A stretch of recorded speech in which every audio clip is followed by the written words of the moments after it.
الله الرحمن الرحيم والصلاة والسلام على أشرف الأنبياء والمرسلين سيدنا ومولانا وحبيبنا بالقاسم المصطفى محمد اللهم صل على محمد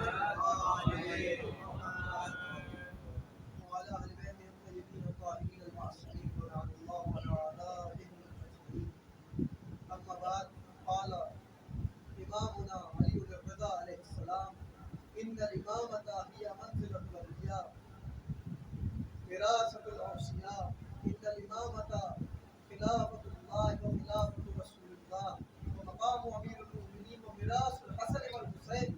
إن الإمامة زمام الدين وسلاح الدنيا وعز المؤمنين. الإمام البدر المنير وسراج الظاهرة والنور الساطع. الإمام الأنيس الرفيق والوالد الشفيق والأخ الشقيق والأم البرة بالولد الصغير. سبحان ربي محمد. اللهم صل على محمد. ابھی جس حدیث کے سنانے کا شرف آپ کے سامنے حاصل کیا، حدیث بہت پرانی ہے اوصاف امامت کے بارے میں، لیکن اس کا کچھ حصہ آج ہم اس کے اوپر غور کریں گے ساتھ میں مل کر۔ یہ حدیث اوصاف امامت کے بارے میں کہ امام کون ہوتا ہے، اور اس حدیث کا پس منظر یہ ہے، شان نزول اس حدیث کا یہ ہے، جیسے ہر آیت کا ایک شان نزول ہوتا ہے، اسی طریقے سے بعض احادیث کے بھی شان نزول ہوتے ہیں۔ ایک کوئی خاص واقعہ انجام پیش آیا، اس کے بارے میں امام ارشاد فرما رہے ہیں۔ ہوتا یہ ہے کہ امام مسجد جامع میں جاتے ہیں اور وہاں پر کچھ لوگ کہ جو امام کے امر کے ماننے والے نہیں، بیٹھ کر امامت کے بارے میں گفتگو کر رہے ہیں۔ وہاں پہ امام کا ایک چاہنے والا صحابی امام رضا علیہ السلام کا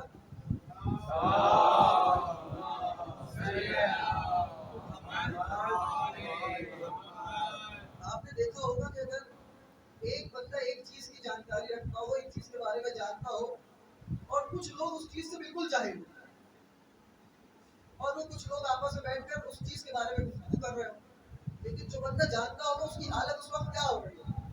یار بھائی یہ کیا الٹی سیدھی باتیں کر رہے ہیں، انہیں پتہ ہی نہیں ہے امامت کیا ہے، انہیں پتہ ہی نہیں ہے خلیفۃ اللہ کیا ہوتا ہے۔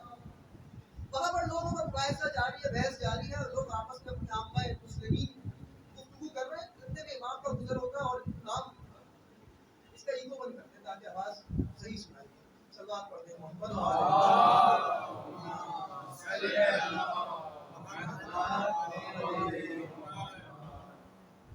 امام آتے ہیں اور وہ تشنا امام کا صحابی دوڑا ہوا امام کے پاس چلا، اور جب دوڑا ہوا امام کے پاس چلا آتا ہے تو امام سے کہتا ہے مولا یہ لوگ امامت کے بارے میں گفتگو کر رہے ہیں۔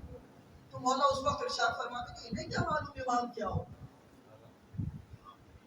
انہیں کیا معلوم امامت کی منزلت کیا ہے، انہیں کیا معلوم امام کون ہوتا ہے۔ پھر امام اس حدیث کا ارشاد فرماتا ہے، اصول کافی میں یہ حدیث ہے، حدیث شروع یہاں سے ہوئی کہ امامت کی منزلت کو بتا رہے ہیں کہ امام کی منزل کیا ہے، امام کس درجے پر فائز ہے، امام کہتے کس کو۔ سب سے پہلا جو امام بتا رہے ہیں، امام کہہ رہے ہیں ان الامامۃ ہی منزلۃ الانبیاء، امامت انبیاء کی منزلت ہے۔ انی جاعلک للناس اماما، ابراہیم کو امامت دی جا رہی ہے کب؟ کہ جب سب امتحانات سے ابراہیم گزر گئے، اب کہا جا رہا ہے کہ تمہیں امام بنایا جائے۔ ہر ایرا غیرہ آ کر اس مسند پہ نہیں بیٹھ سکتا۔ خدا ابراہیم کو خود امام بنا کے بتا رہے کہ تم نہیں بنا سکتے امام۔ ایسا نہیں ہے کہ تمہارے ابراہیم کے چاہنے والے، ابراہیم کے مومن ایک چیز کے اوپر فیصلہ کر لے اور ابراہیم سے کہیں کہ آپ کے پاس خدا کی نبوت تو ہے، آج سے آپ ہمارے امام ہیں۔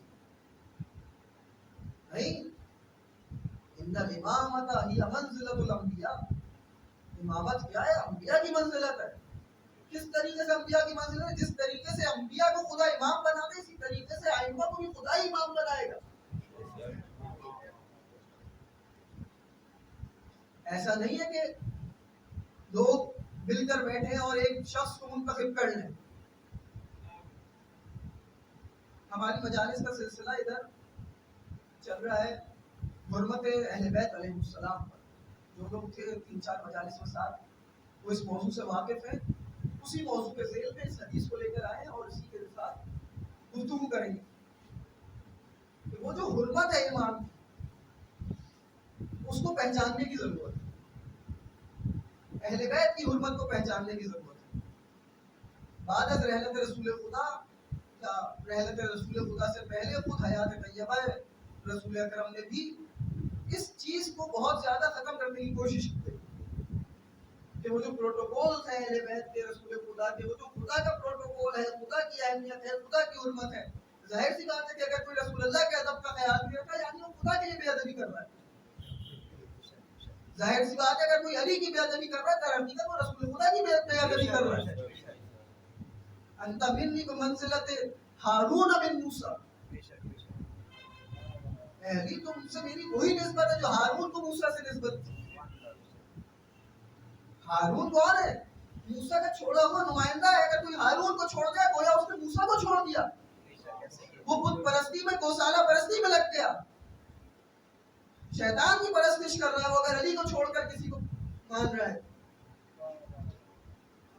اور ایک حدیث میں آیا کہ اگر کوئی شخص اہل بیت کے بجائے کہیں اور سے خدا کو لیتا ہے تو وہ خدا کو نہیں لیتا، وہ خدا کو عبادت نہیں کر رہا ہوتا بلکہ وہ بت کی عبادت کر رہا ہوتا جو اس کے نفس نے بنایا. اگر علی کو چھوڑو گے تو بتوں کی پوجا کرنی پڑے گی تمہیں. سب سے بڑی طریق اللہ علی ابن ابی طالب علیہ السلام. صلوات پڑھتے مولا کی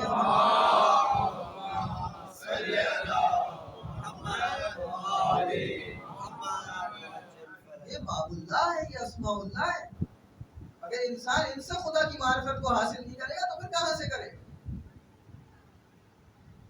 کون بتائے گا خدا کی عظمت کیا ہے جسے ایک ظاہری مسئلے کا جواب بھی نہ آتا ہو؟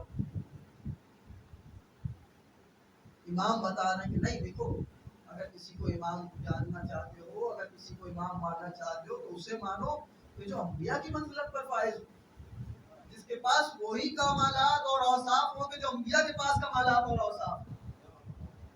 علی بستر شہادت پر ہے، ساسا بن سوہان آتے ہیں اور پوچھتے ہیں علی آپ زیادہ افضل ہے آدم؟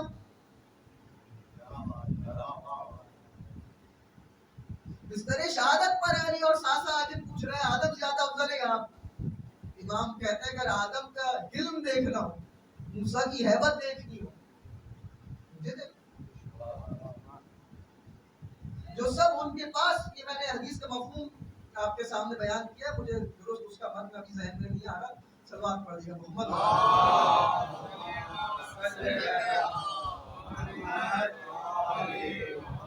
کیونکہ اگر کسی حدیث کے مفہوم کو اگر میں حدیث کہہ کے آپ کے سامنے سنا دوں گا تو یہ خیانت علمی ہو، اس کا جواب دینا پڑے گا. اس وقت امام بستر شہادت پر ہے اور ساسا آ کے پوچھ رہے کہ امام آپ زیادہ افضل ہے آدم؟ اس وقت امام بتا رہے کہ آؤ تمہیں جس بھی انبیاء کی خصلت دیکھنی ہو، جس بھی نبی کی خصلت دیکھنی ہو، اس کا معجزہ دیکھنا ہو، اس کی کرامت دیکھنی ہو تو آؤ ہمارے اندر تلاش کرو. کہ جب معصوم سے اگر کسی نے پوچھا کہ مولا یہ اسماء اللہ سے کیا مراد ہے تو امام کہتے ہیں نحنو اسماء اللہ، ہم خدا کے اسماء ہیں، ہم خدا کے اسم ہیں، ہم خدا کے نام ہیں. سب سے زیادہ اگر آپ کو کسی چیز کی شناخت کرنی ہو، پہچان کرنی ہو تو اس کے نام سے ہو. ان کا نام علی ہے. یہ وجود جو یہاں تشریف فرما ہے اب کسی کو ہی نہیں پتا یہ کون ہے اگر اس کا کوئی نام نہ ہو. تو اس وجود کو پہچاننے کے لیے اس کا نام رکھ دیا علی. پہلے اگر کوئی نام نہ ہوگا تو اس وجود کا نام ہے انسان. اس کی 2 ٹانگیں، 2 ہاتھ، ایک دماغ سوچنے کے لیے ہے، عقل ہے اس میں، 2 آنکھیں ہیں، بولتا ہے، تو اس وجود کا نام انسان رکھ دیا جائے گا کیونکہ یہ اور تمام موجودات سے الگ ہے. اور جب یہ اپنے جیسوں میں بیٹھے گا تو پہچاننے کے لیے کیا نام رکھ دیا جائے گا؟ علی نام رکھ دیا جائے گا. اب خدا کی پہچان کیسے کی جائے؟ وہ خدائی خصلتیں کس میں پائی جا رہی ہیں جس سے میں خدا تک پہنچ جاؤں؟ وہ کون سا در ہے کہ جہاں سے میں خدا کو پہچانوں خدا کیا ہے؟ تو کہا نحنو اسماء اللہ، ہم اسماء خدا ہیں، ہم سے خدا کی پہچان ہوگی۔ اگر خدا کی کرامت دیکھنی ہے، خدا کی قریبی دیکھنی ہے تو آؤ در حسن پر آ کے کرامت حسن ہو۔ اگر خدا کا معاف کرنا غفار الذنوب کو دیکھنا ہے تو آؤ حسین کے پاس، دیکھو کیسے حسین حر کی توبہ کو قبول کر رہے ہیں۔ اگر خدا کا غضب دیکھنا ہے تو آؤ علی کو دیکھو، وہاں تو خیبر و خندق میں کس طریقے سے علی تلوار چلا رہے ہیں۔ یہ نام اسماء اللہ ہے، یہاں سے پتا چلے گا خدا کی صفات کیا ہے، یا خدا کی صفات کے مظہر ہیں۔ ہر ہیرا غیرہ آ کر امام ہونے کا دعویٰ کرتے اور اس کے اندر ایک انسان ہونے والی بھی خصوصیت نہ پائی جاتی ہو۔ لوگ بحث کر رہے ہیں امامت کیا ہے، ہم بات کر رہے ہیں امامت کی، اپنے گھر کا ایک موضوع سمجھ رکھا ہے امامت۔ کیوں؟ کیونکہ در وحی سے منسلک نہیں، وہاں سے نہیں سیکھا کہ امام کیا ہے۔ اب جب وہاں سے تم امامت کا نظریہ نہیں لوگے، وہاں سے جب تم اصلا اسلام ہی نہیں لوگے تو پھر تمہیں پتہ ہی نہیں چلے گا اسلام میں کیا کیا چیزیں۔ پھر تو تم یہی کہتے ہوئے نظر آؤ گے ہاں رسول اللہ نے یہ کہا تھا مطلب میں یہ کہا۔ پھر انسان اپنی خواہشات نفسانی کا بندہ بن جائے گا،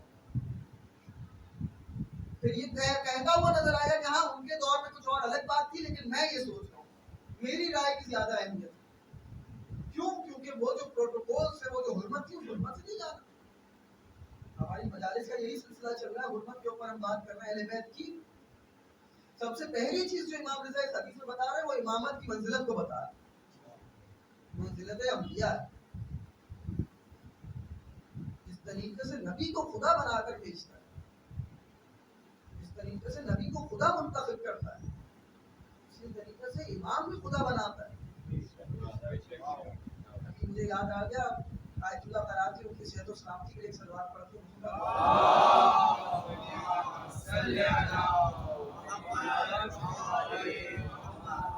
یہ واقعہ اصل میں ان کے ساتھ ہوا تھا، انہوں نے سنایا تھا۔ ایک یونیورسٹی میں گئے ہوئے تھے کہیں باہر، تو ادھر جو ہے ایک شخص نے کوئی سوال کیا اجماع خلافت کے بارے میں، کہ لوگ جو ہے وہ مل کر خلیفہ کو بنا سکتے ہیں۔ جیسے کہ شروع میں ہوا اسلام کے صدر اسلام میں کیا ہوا، تو کیا آپ اسے اجماع نہیں کہتے؟ لیکن لوگ تو دو لوگوں کے جمع ہونے کو بھی اجماع کہہ دیتے ہیں۔ تو خیر کہا کہ بھائی اجماع کر کے جو ہے بنایا جا سکتا ہے خلیفہ۔ تو سوال کرتے ہیں کہ اگر اجماع کر کے بنایا جا سکتا ہے تو آج پوری دنیا اکثر فرق مذاہب، فرق اسلامی حضرت امام زمانہ مہدی موعود کا انتظار کر رہے ہیں۔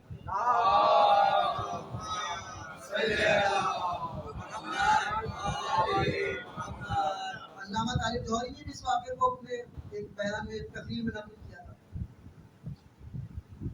سب انتظار کر رہے ہیں امام کا کہ آپ آئیں گے اور دنیا کو عدل و انصاف سے پر کر دیں گے اور الہی حکومت آ جائے گی، اور تمام مسلمان الہی حکومت کے خواہاں، چاہے وہ افغانستان کے طالبان ہو بھی کہتے ہیں ہم اسلامی حکومت چاہتے ہیں، وہ کوئی بھی ہو جس کے اوپر اسلام کا لیبل لگا ہوا وہ اپنی حکومت کو، اپنی عامریت کو کہتا ہے میں اسلامی حکومت نافذ کر لوں۔ خیر تو اب سب لوگ ہکا بکا حیران و پریشان رہتے ہیں یہ کیا کہہ دیا۔ کہا اگر پہلے کو تم نے اجماع سے بنا لیا تو پھر آخری کو بھی اجماع سے بنا لو۔ اگر پہلا اجماع سے بن سکتا ہے، پہلا 4 لوگوں کے بیٹھ کر فیصلہ کرنے سے بن سکتا ہے، تو پھر بار بار کیوں نہیں بن سکتا؟ آج تو تمہاری عقلوں نے رشد کر لیا، آج تو تم اس عرب کے صحرا میں رہنے والے لوگ نہیں ہو۔ لیکن یہ حیرانی اور پریشانی بتا دیں کہ نہیں، یہ نفس کی، یہ فطرت پاک انسانی کی آواز ہے کہ الہی نمائندہ اللہ کی طرف سے ہوگا، نہ کہ تمہارے اجماع کی طرف سے ہوگا، نہ کہ تمہاری رائے کی طرف سے ہوگا، کیونکہ یہ منصب ایک الہی منصب ہے۔ خیر خلافت رسول اللہ، امامت جو ہے وہ خلیفہ رسول ہے۔ اچھا یہاں پر جو خلیفۃ رسول اللہ امام نے استعمال کیا لفظ، اس کے پیچھے ایک سیاسی ظرافت بھی ہے، ایک باریکی بھی ہے۔ بنو امیہ کے خلفاء نے آنے کے بعد، یزید کے بعد جو خلفاء نے مروان اور اس کے بعد جو خلفاء نے آنے کے بعد اس طریقے کے لوگوں کے درمیان شبہات ڈالنا شروع کیے کہ ان کے درمیان سے رسول خدا کی جو اہمیت ہے اس کو کم کر دیا جائے. انہوں نے اپنے آپ کو خلیفۃ رسول کی جگہ خلیفۃ اللہ کہنا شروع کر دیا اور اس کے اوپر استدلال بھی پیش کرتا تھا. شاید غالباً مروان کی بات وہ کہتا تھا کہ خلیفہ جو ہوتا ہے امام نہیں، ہمارے معنی میں خلیفہ نہیں، یعنی حاکم اسلامی. خلیفہ جو ہوتا ہے اس کا منصب نبی کے منصب سے زیادہ بلند ہے.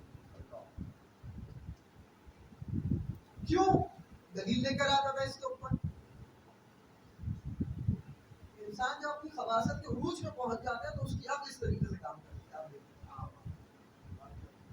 دلیل کیا لے کر آتا تھا؟ کہتا تھا تم کہیں سفر پہ جا رہے ہو اور تم ایک شخص سے کہو کہ تم میرے گھر پہ میرے اہل و عیال کا خیال رکھو، اور پھر تم اس سفر پہ تمہیں کوئی پریشانی ہو، کوئی تمہیں اپنے گھر والوں تک پیغام پہنچانا ہو، تم ایک بندے کو روانہ کرو قاصد کو کہ وہ پیغام لے کر آئے اور تمہارے گھر والوں کو یہ تمہارے اس خلیفہ کو دے دے، تمہارے اس جانشین کو دے دے. اب بتاؤ تمہاری نظر میں منزلت کس کی زیادہ ہو، اس قاصد کی یا اس اپنے چھوڑے ہوئے نمائندے کی؟ اس چھوڑے ہوئے نمائندے کی اہمیت زیادہ ہے. بس یہی انبیاء جو تھے وہ صرف قاصد تھے. توہین رسالت کا پرچہ ہونا چاہیے نہیں ہونا چاہیے؟ پھر وہ کہتا کہ اگر کسی کا مرتبہ نبی سے زیادہ ہے تو وہ حاکم وقت.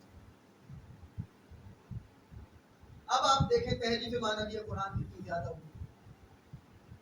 آج آپ جا کے کسی بھی مسلمان شخص سے پوچھیں کہ اولی الامر کا معنی کیا ہے؟ اطیع اللہ و اطیع الرسول و اولی الامر منکم. آج آپ دیکھیں کیا اولی الامر کا معنی کیا ہے؟ جس کی حکومت آ جائے وہ اولی الامر ہے، اس کی اطاعت واجب. اس کے بعد اسلام میں وہ نظریہ پیدا کیا گیا کہ جس نظریے نے پوری بنیاد کو تہس نہس کر دیا. کیا نظریہ کہ اگر حاکم وقت شارب الخمر بھی ہو، کچھ بھی ہو، لیکن کیونکہ اب مسلمانوں نے بیعت کر لی اس کے ہاتھ پر تو اب اس کی اطاعت واجب. کیوں؟ کیونکہ وہ نمائندہ ہے، وہ قاصد نہیں ہے. اب وہ کسی بھی چیز کا حکم دے، باقاعدہ منبر پہ آ کے کہتا تھا کہ تم لوگوں کو حق نہیں ہے، تم لوگ مجھے امر بالمعروف اور نہی عن المنکر کرو، میں چاہے کچھ بھی کروں. اس سے پہلے کا جو زمانہ چل رہا ہے اس میں کوئی علناً بھی کہتا تھا کہ تم لوگوں کو حق نہیں ہے، بلکہ اس سے پہلے تو کہا جاتا تھا جہاں پر غلطی دیکھو وہاں پر ٹوک دینا. لیکن یہ ڈھٹائی اور یہ شقاوت رفتہ رفتہ اتنی بڑی کہ ایک شخص منبر رسول پر بیٹھ کر رسول خدا کی توہین کرتا. کیوں؟ کیونکہ عالم اسلام خاموش ہے. واقعہ کربلا سے 1 سال پہلے، غالباً 1 سال پہلے، امام حسین علیہ السلام مکہ جاتے ہیں. سلوات پڑھ دیا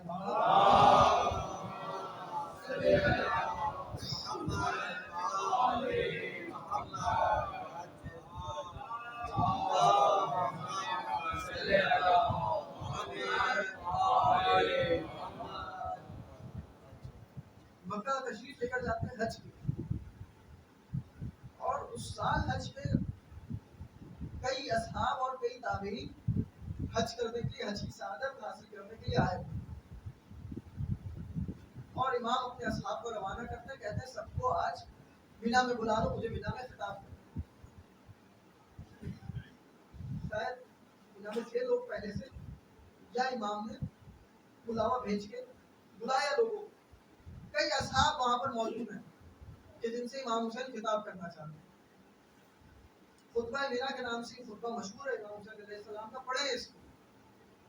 اور اس کے اندر، اس خطبے کے اندر مولا نے اور کچھ نہیں بتایا سوائے فضیلت امیر المومنین.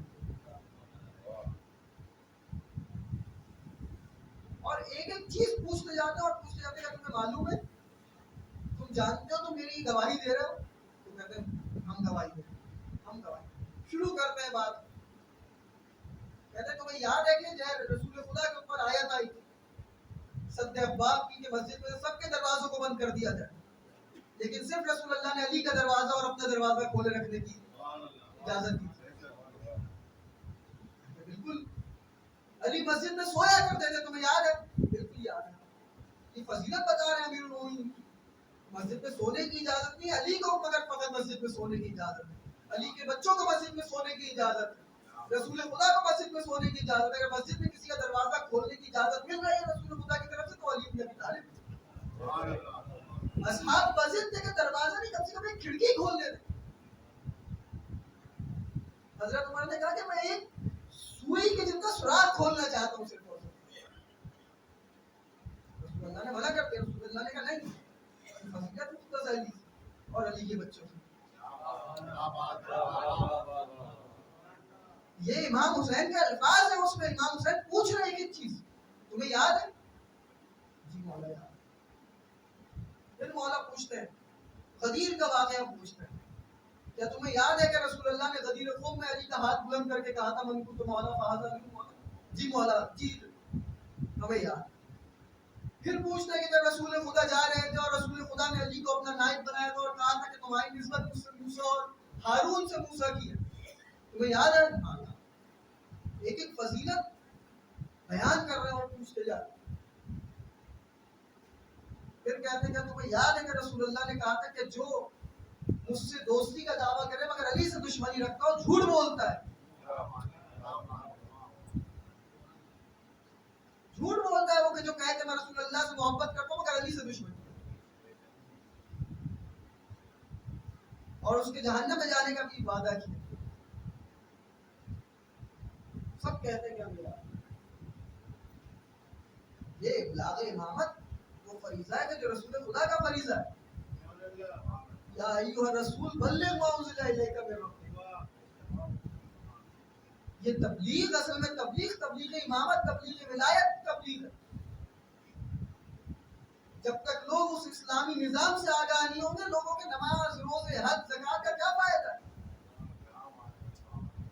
یہ سب چیزوں کی حیثیت زیرو کی حیثیت. لیکن جب ولایت آ جائے گی تو ان سارے زیرو کے آگے بن آ جائے گا. میں حدیث کا مفہوم بیان کر رہا ہوں, کتابت بیان نہیں کر رہا. فرمایا گیا کہ اگر کوئی شخص رکن اور مقام ابراہیم کے درمیان عبادت کرتا رہے, اعتکاف میں ہو, روزے کی حالت میں ہو, نماز کی حالت میں ہو, اور اسے موت آ جائے اور اس کے دل میں ولایت امیر المومنین نہ ہو, منہ کے بل جہنم میں ڈالی جائے. کیونکہ علی کے بغیر عبادت انجام دے رہا ہے, اپنی نفس کی عبادت کر رہا ہے, نفس کی خود کی عبادت کر رہا ہے.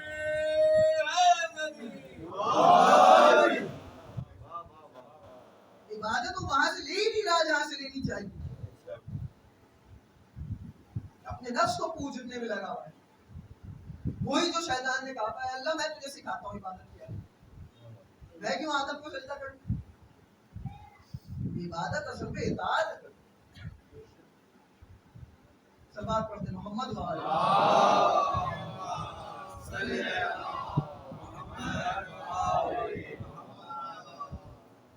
آپ نے دیکھا کس طریقے سے خلیفۃ الرسول کو بدل کے خلیفۃ اللہ کر دیا. یہ کوئی بری تعبیر نہیں خلیفۃ اللہ, لیکن کیونکہ خلیفۃ الرسول کے مقابلے میں لائے جا رہے ہیں, اگر علی کے مقابلے پہ قرآن آ جائے گا تو پھر وہ دو دستی رہ جائے گا, پھر وہ ایک کاغذوں کا ڈھیر بن جائے گا. اس کی اہمیت نہیں کیونکہ اصل میں قرآن علی ہے. اس لفظ کے معنی کو بدل کے اس لفظ کی اختصاص کر دیا گیا, اس لفظ کو کس کے ساتھ نہیں, رسول اللہ کی اہمیت کو گھٹایا جا رہا ہے. لیکن ائمہ کا اہتمام یہ ہے کہ وہ جو رسول خدا کی اہمیت ہے اس کو ہر موقع پر بتایا جائے. آپ کے سننے میں کیا لفظ زیادہ اچھا, خلیفۃ اللہ, بہت بڑی بات ہے. خلیفۃ الرسول, رسول اللہ جتنے ہی بڑے خدا سے تو چھوٹے ہیں رتبے, لیکن چونکہ اس لفظ کا استعمال غلط کر دیا گیا. اب امام کا اہتمام یہ ہے کہ دوبارہ سے اصل لفظ ہے اس کی عزت کو, اس کی اہمیت کو اپنی جگہ پر پلٹا. امام خلیفۃ اللہ نہیں استعمال کر رہے، یہاں پہ خلیفۃ الرسول استعمال کر رہے ہیں۔ امام خلیفۃ الرسول ہے۔ اور اب یہ سب باتیں بیان کرنے کے بعد امام کا لہجہ سری ہے۔ اب امام جھگی چھپی بات نہیں کر رہے، اب امام بتا رہے کہ جو میں نے مقام بتا دیا، اس کے پروٹوکول تمہیں بتا دیا، اس کی حرمت کا تمہیں بتا دیا، یہ ہے کس کا مقام؟ کہتے ہیں مقام امیر المومنین و میراث الحسن والحسین۔ یہ مقام کسی عام آدمی کا مقام نہیں، یہ مقام دسیوں موقعوں پر ہلاک ہو جانے والے کا مقام نہیں، بلکہ لوگوں کو ہلاکت سے بچانے والے کا مقام۔ بات پڑھے محمد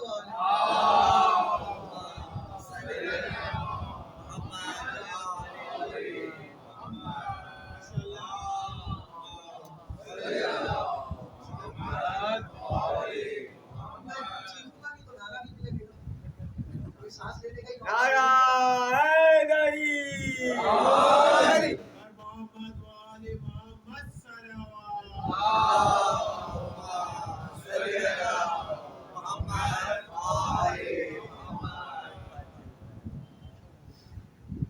اب امام کا لہجہ جو ہے وہ سری لہجہ۔ یہ مجلس آج کی آپ کی اتنی نورانی مجلس ہے کہ اس میں سوائے حدیث کی کوئی بات ہی نہیں۔ یہ مجلس میں آپ کو سنا رہا ہوں لیکن پڑھی امام رضا علیہ السلام۔ مجھے داد بھی لینا چاہتے مولا خدا دے دے کم سے کم۔ خیر اب امام کا لہجہ سری لہجہ، امام نے بتا دیا خلافت کا کیا مقام ہے، امام نے بتا دیا امامت کیا ہے، امام نے بتا دیا امام کون ہوتا ہے۔ اب امام سری ہے کہ تم ہو مت جانا، کہیں تم کسی کے بتائے ہوئے ٹیڑھے راستے میں مت چلے جانا، کہیں تم کسی غیر کو اپنا امام مت بنا لینا۔ کیونکہ دو ائمہ کا ذکر ہے قرآن میں، ایک وہ امام ہے کہ جو لوگوں کو گمراہی کی طرف ہدایت کرتا ہے، اور ایک وہ امام ہے کہ جو لوگوں اس کو گمراہی سے نکال کر نور کی طرف لے کے جاتا ہے۔ امام سری ہو چکے، امام کا لہجہ بالکل سیدھا لہجہ ہے۔ امام کہہ رہے کون ہے امام؟ مقام امیر المومنین علیہ السلام کا مقام ہے امامت کا، کسی اور کا حق نہیں ہے اس جگہ پر بیٹھنے کا، یہ مقام امیر المومنین علیہ السلام کا مقام ہے۔ آپ احادیث ائمہ میں ایک اور بھی چیز کے اوپر غور کریں کہ جہاں پر مولا علی بن ابی طالب کا نام آتا ہے تو وہاں پر صلوات پڑھیں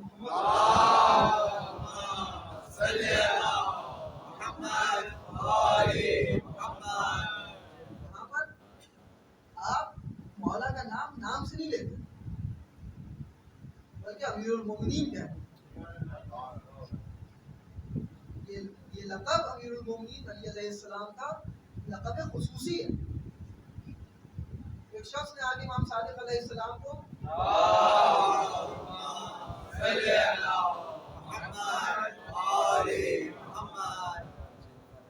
امیر المومنین کہتے مخاطب تھے، تو امام سے ناراض ہو گئے۔ امام نے کہا یہ لقب سوائے ہمارے جد علی کا اور کسی کا لقب نہیں ہے، حتیٰ ہمارے قائم کا۔ آپ دیکھیں گے اس لفظ کو بھی مجروح کرنے کی اور اس لفظ کو بھی بدلنے کی بہت کوشش کی۔ رسول اللہ کی سری احادیث موجود ہے۔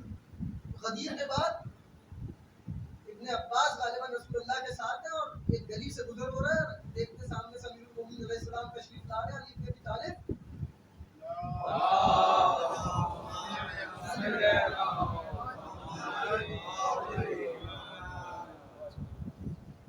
اور رسول اللہ جیسے ہی دیکھتے ہیں ویسے ہی کہتے ہیں السلام علیکم یا امیر المومنین۔ تو ابن عباس پوچھتے ہیں یہ محبت کی وجہ سے نہ کہ یا واقعی منصب کو پکارا ہے؟ کہتے ہیں یہ منصب ہے جو اللہ نے علی کو دیا ہے۔ میں نے منصب پکارا ہے، علی کی یہ سیٹ ہے، یہ علی کی پوسٹ ہے۔ آپ حدیث قصہ میں دیکھیں جب امیر المومنین گھر میں تشریف لا رہے ہیں تو جناب سیدہ کیا کہہ رہے ہیں؟ السلام علیکم یا امیر المومنین۔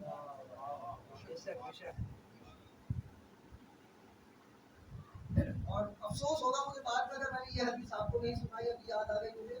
صلوات پڑھیں محمد.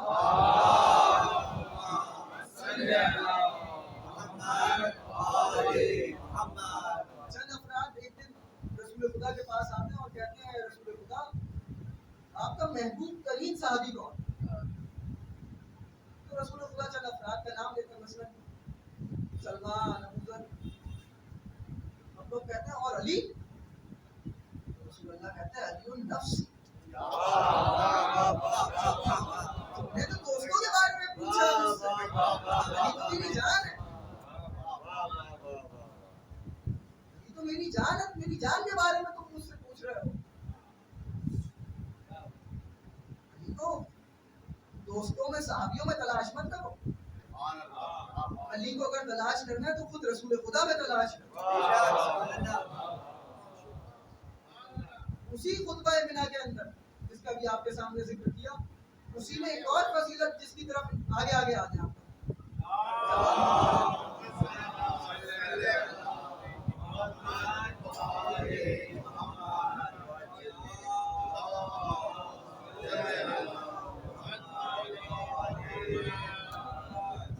اسی میں ایک اور فضیلت جو بیان ہو رہی اسی خطبے میں امام حسین علیہ السلام کے، جس میں امام صحابیوں سے، اصحاب سے ایک ایک چیز کے اوپر گواہی لے رہے ہیں. کیا تمہیں یاد ہے؟ کیا تمہیں یاد ہے؟ کیا تمہیں یاد ہے؟ یہ گواہی لینا حجت تمام کرنا ہے.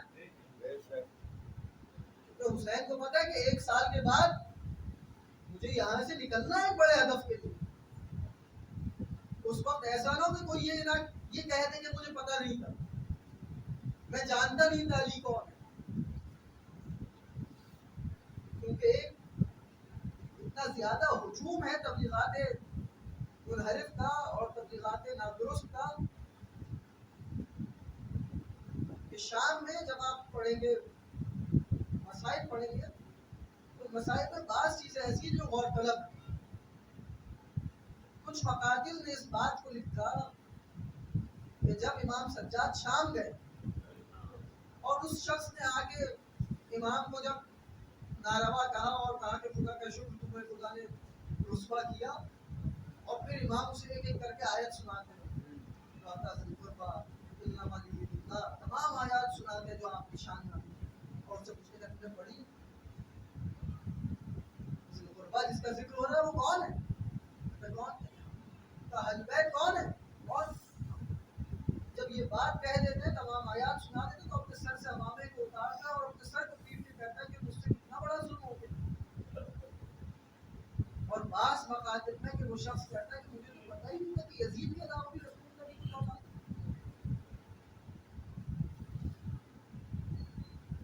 بعض مقاتل نے لکھا کہ وہ شخص، بوڑھا شخص، اور کئی مفتیوں نے آگے امام سجاد سے معذرت کی اور ان سے توبہ کی کہ ہمیں اس طریقے سے بتایا گیا تھا کہ حضرت رسول اللہ کی اہل بیت یزید کے علاوہ کوئی ہے ہی نہیں.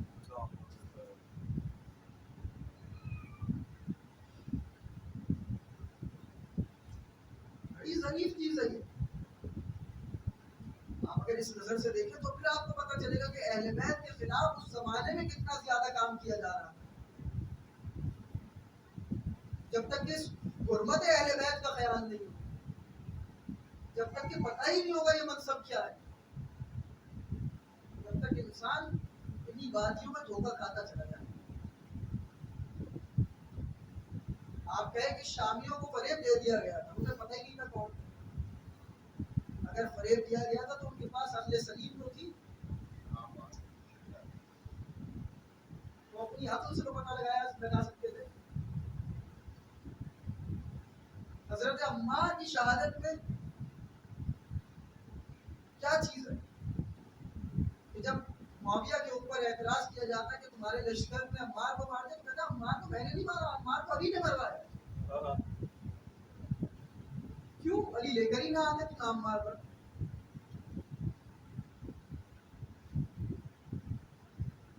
حرمت کو پامال پہ پامال، پامال پہ پامال، پامال پہ پامال کیا جاتا ہے. اتنا پامال کیا جاتا ہے کہ امام حسین بنا میں سب کو جمع کر کے صرف اور صرف آدھا گھنٹہ اپنا لگا رہے ہیں، اس لیے اپنے باپ کو پہچانا. اور زمانہ کتنا ہوا، بہت ساری نسلیں گزر گئی. اصحاب زندہ ہیں، وہ لوگ ہیں جن کے سامنے یہ سارے واقعات پیش آئے، وہ لوگ ہیں کہ جو غدیر خم میں تھے زندہ ہیں ابھی، وہ لوگ ہیں کہ جنہوں نے واقعہ مباہلہ کو دیکھا ہے۔ گواہی اسی سے لی جاتی ہے جس نے دیکھا ہو، جس نے دیکھا ہی نہ ہو اس سے کیسی گواہی؟ خطبے میں امام پوچھتے جاتے ہیں تم گواہی دیتے ہو؟ بالکل ایسے ہی، بالکل ایسے ہی تھا۔ یہ فضیلت خیبر نے علم دیا تھا، بالکل ہم گواہی دیتے ہیں۔ مباہلہ میں اپنے نفس کے طور پر لے کر کہتے ہیں ہم گواہی دیتے ہیں، اپنی نساء کے طور پہ میری ماں کو لے کر کہتے ہیں ہم گواہی دیتے ہیں، اپنے بچوں کے طور پر مجھے اور میرے بھائی حسن کو لے کر کہتے ہیں ہم گواہی دیتے ہیں۔ ہر چیز کے اوپر گواہی لی جا رہی ہے، کیونکہ حسین کو پتا ہے کہ اب ایسا نہ ہو کہ کوئی آگے آ کے کہہ دے مدینے میں کہ ہم حسین کو جانتے ہیں۔ ہاں شام میں تو کسی میں تبلیغات کا اثر ہو سکتا ہے، لیکن مدینے میں سب حسین کو جانتے ہیں، کوفہ میں سب حسین کو جانتے ہیں۔ حتیٰ اگر آپ درود سبایا الی الکوفہ و الی الشام کا مطالعہ کریں، قیدی جس وقت گئے کوفہ میں یا شام میں، کوفہ میں اور شام میں، تو اس وقت آپ اہل بیت کے لہجے کو الگ پائیں گے اور لوگوں کے بھی آپ انداز کو الگ پائیں گے۔ جب کوفہ جا رہے ہیں تو کوفہ کے لوگ اہل بیت کو دیکھ کے رو رہے ہیں، بعض جو واقعاً خوارج کے تھے اور اس طرف کے تھے وہ تو خوشیاں منا رہے تھے، لیکن بہت سی ایک لوگوں کی جماعت ایسی تھی کہ جو رو رہی تھی اہل بیت کو دیکھ کے۔ اس وقت حضرت زینب کہتے ہیں تمہارا رونا تمہارے کسی کام نہیں آئے گا، تمہارے رونے پہ لانا، خدا تمہیں کم ہنسائے اور زیادہ رولائے۔ یہ رونا کون سا رونا ہے؟ یہ رونا فضول کا رونا ہے۔ اس رونے کے اندر اہل بیت کی نصرت کی طلب نہیں ہے، یہ رونا ریاکارانہ رونا ہے۔ لیکن جب اس رونے کے اندر یا لیٹنی کا جذبہ شامل ہو جائے گا تو پھر کہا جائے گا کہ اگر مچھر کے پر کے جتنا بھی آنسو آ جائے تو وجہ تم اتنا بھی رو لیے کہ تمہاری آنکھ نہ ہو گئی تو اب تم پر جنت واجب۔ اور امام رضا علیہ السلام کی ایک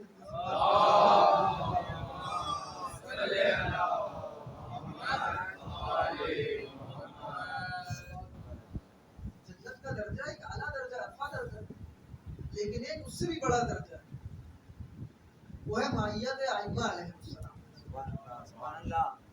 وہ درجہ جوار معصومین علیہ السلام کا درجہ، وہ درجہ امام حسین کے ساتھ رہنے کا درجہ۔ روایت کافی پرانی ہے، امام رضا علیہ السلام ابن شریف سے کہتے ہیں کہ تم چاہتے ہو کہ تم حسین کا ساتھ دینے والوں میں اور حسین کے ساتھ والوں میں شامل ہو جاؤ؟ مطلب جی مولانا میں چاہتا ہوں، اور جب تمہیں اٹھایا جائے تو تم ایسے اٹھو کہ حسین کی نصرت کے لیے اٹھو؟ جی مولانا میں چاہتا ہوں۔ تو کہتے ہیں کہا کرو یا لیتنی اس سے پہلے حدیث میں کیا کہہ رہے ہیں؟ حتی تسیل الدموع علی خدیک، اگر تمہارا آنسو تمہارے رخسار تک آ جائے تو تم پر جنت پائے۔ گویا یہ حدیث ہمیں بتا رہی کہ رونے کا ہو سکتا ہے اپنا ایک مقام ہو، جنت تو مل جائے گی رونے سے، لیکن اگر مائیت حسین، حسین کے ساتھ رہنا تو یا لیتنی کہنا پڑے گا۔ میرے اور آپ کے درمیان مولا فاصلہ تو زیادہ ہے زمانے کا، لیکن وہ جذبہ میرے اندر آج بھی اگر آپ کی آواز آئے تو میں آپ کی نصرت کرنے کو تیار ہوں۔ میرا یہ آنسو صرف اور صرف جنت کے لالچ میں آنسو نہیں ہے، میرا یہ آنسو آپ کے ساتھ کے لیے آنسو ہے۔ یہ عشق ہے امام حسین علیہ السلام۔ لبیک یا حسین، لبیک یا حسین، لبیک یا حسین، لبیک یا حسین، لبیک یا حسین، لبیک یا حسین۔ محمد والے محمد رضا کلام اللہم صلی علی محمد وعلی محمد۔ لیکن اگر یہ گریا وقت گزرنے کے بعد کا گریا ہوگا پھر وہی کوفی گریا،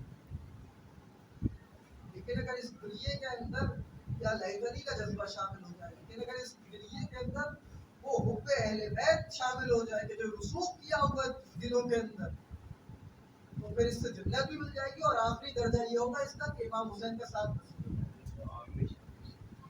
کہ روایت ہے کہ جنت میں قیامت کے دن بعض لوگ ایسے ہوں گے کہ جنہیں جنت کی طرف کھینچ کھینچ کے لے کر جایا جائے گا. وہ لوگ کون ہوں گے؟ خدا جو ہے روز قیامت امام حسین علیہ السلام کو ان کے شیعوں کے اوپر ظاہر کرے اور بہت حسین و جمیل چہرے کے ساتھ ظاہر کرے. اور جب شیعہ ابھی جنت بھی جا چکی ہے شیعہ، اب امام حسین کی زیارت کرائی جائے. کہہ دیا گیا جنت تمہاری ہے، جنت تمہاری منتظر ہے، لیکن رکو اگر چاہتے ہو حسین کی زیارت کرو تو ہم کروا دیں. اب حسین کی زیارت کرائی جا رہی ہے. اب یہ شیعہ کھڑے ہوئے اور اب جب یہ زیارت کی جا کرائی جا رہی ہے، عاشق و معشوق ایک دوسرے کو دیکھنے میں اتنا محب ہو جائیں گے کہ جنت خدا سے شکایت کرنے لگے گی، خدایا تو نے مجھے اتنا آراستہ کیا ہے، ان کو بھیج دے. جنت کی نعمت ہے، خدا سے کہیں گے خدایا ان کو بھیج دے. لیکن یہ عاشق اور معشوق کا وصال نہیں پائے گا، ہونے پائے گا. اس وقت خدا فرشتوں سے کہے گا کہ انہیں کھینچ کے جنت میں لے کر جاؤ. سبحان اللہ سبحان اللہ. بھائی وہاں پر بیٹھ کے دیکھتے رہنا ایک دوسرے کو. لیکن اگر آج لائٹ بند ہو جائے کیونکہ حضرت سکینہ کے مسائل ہیں، بیوی کے مسائل، لیکن ایک اس سے پہلے کی اور منزل ہے. اس سے پہلے کی منزل عزیز یہ ہے کہ ایک اور روایت میں بیان کیا گیا کہ قیامت کے دن سید الشہداء اپنا کٹا ہوا گلا اپنے ہاتھ کے اوپر رکھے ہوئے محشر میں آئے گے. اور جب ماں اپنے بچے کا یہ حال دیکھے گی تو ماں چیخ چیخ کے رونا شروع کر دے گی، واہ حسینا واہ حسینا.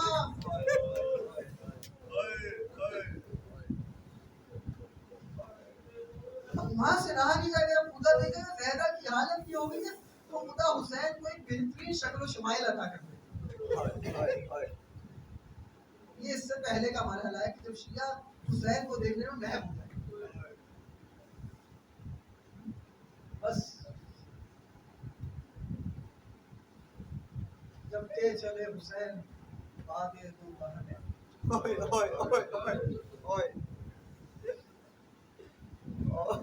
تھا کوئی جو سکھا دے رکاب کوثر. جب حسین نے مقتل میں جانے کا ارادہ کیا تو زینب سے کہا زینب مجھے پرانا کرتا لا. اور زینب نے وہ کرتا نکالا تو 4 کفن 3 کفن جنت سے آئے تھے، اس میں سے سیدہ زہرا نے زینب کو ایک کفن دیا. اور زینب پریشان تھی کہ سب کے کفن دے دیے، حسین کا کفن کہاں؟ تو ایک پرانا کرتا جناب سیدہ نے دیا تھا، کہا تھا زینب یہ حسین کا کفن. حسین خیمے میں آتے ہیں اور زینب سے کہتے ہیں کہ اماں کا دیا ہوا وہ کرتا لے آؤ. اور ایک عجیب انداز سے حسین بیٹھ کر اس کرتے کو جگہ جگہ سے چاک کرنا شروع کر دیا. زینب پوچھتی ہے بھیا یہ کرتا چاک کرنے کی کوئی خاص وجہ؟ کہتے ہیں میں ڈر رہا ہوں کہ جب یہ اشقیاء لوٹ بچائیں گے تو میرا لباس نہ اتار کر لے جائیں.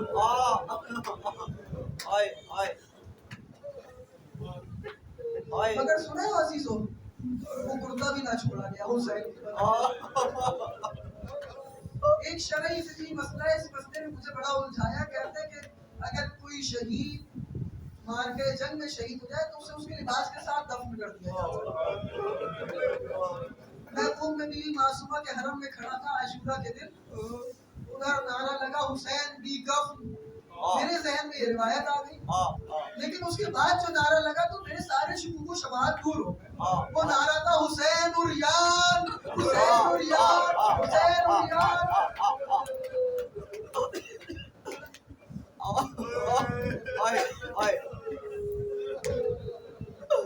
راوی کہتا ہے کہ حسین خیمے میں گئے اور ایسا لگ رہا تھا کہ عورتوں کے درمیان کسی کی میت رکھی ہو اور سے گریا کرتی. اب حسین آنا چاہتے ہیں مگر ایک چھوٹی بچی حسین کے دامن سے لپٹی ہوئی ہے، حسین کو چھوڑ نہیں رہی. آپ نے دیکھا ہوگا، مجھے مسائل پڑھنا نہیں آتا، میں منظر بنا رہا ہوں، سوچ سوچ کر خود روتے رہتے ہیں کہ